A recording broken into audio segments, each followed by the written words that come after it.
ஏன்டி அங்க வேஸ்டா ஆடுறதை விட்டுட்டு என் கூட வந்து சமையல் கத்துக்கலாம்ல? அம்மா நான் இப்ப சமையல் கத்துக்கிட்டு என்ன பண்ண போறேன்? உனக்கு கல்யாணம் ஆனதுக்கு அப்புறம் யாரும் வந்து சொல்லி கொடுக்க மாட்டாங்க. இப்ப வந்து கத்துக்கிட்டாதான் சரி. நான் கல்யாணம் பண்ணிக்க போற வீட்டுல 10 சமையல்காரங்க இருப்பாங்க.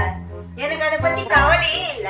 என்னமோ பண்ணி தொலை. கல்யாணத்திற்கு பிறகு அத்தை, என்ன மருமகளே, குழம்புல என்னென்ன போடணும்னு தெரியல, கொஞ்சம் சொல்றீங்களா? 1 ஸ்பூன் எண்ணெய், 2 ஸ்பூன் கரம் மசாலா, 2 ஸ்பூன் மிளகாய் தூள், 2 ஸ்பூன் தனியா தூள். அத்தை, அப்படின்னா நம்ம வீட்டுல இருக்கிற எல்லா ஸ்பூனும் காலி ஆயிடுமே. ரொம்ப நல்லா வருவா மணி, ரொம்ப நல்லா வருவ. காலி ஆனாதான் என்ன, வேற கடையில வாங்கிக்கலாம் விடு.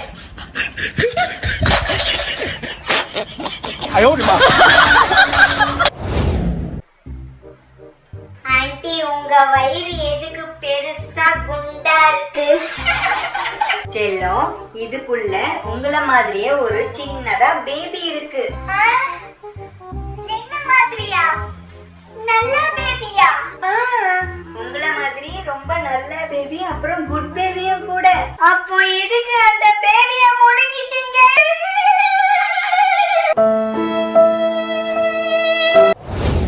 ஐயோ அம்மா, கப்பு நாறுது. போ குளிச்சிட்டு போ. என்னம்மா நீங்க? போன வருஷம் தானே குளிச்சேன். அடி சர்பால ஓடு.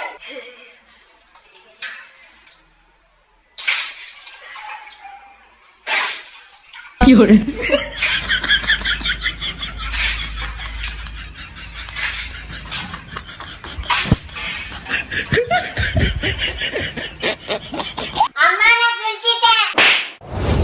இங்க பாருடா, சாவு வீட்டுக்கு வந்திருக்கோம்.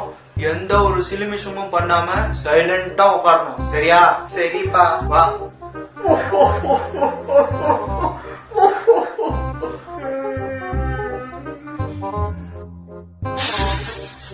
தம்பி, சாவு வீட்டுல சிரிக்க கூடாதுப்பா.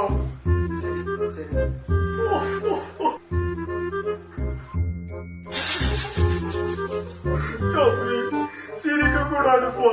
எங்க பாருப்பா, எங்க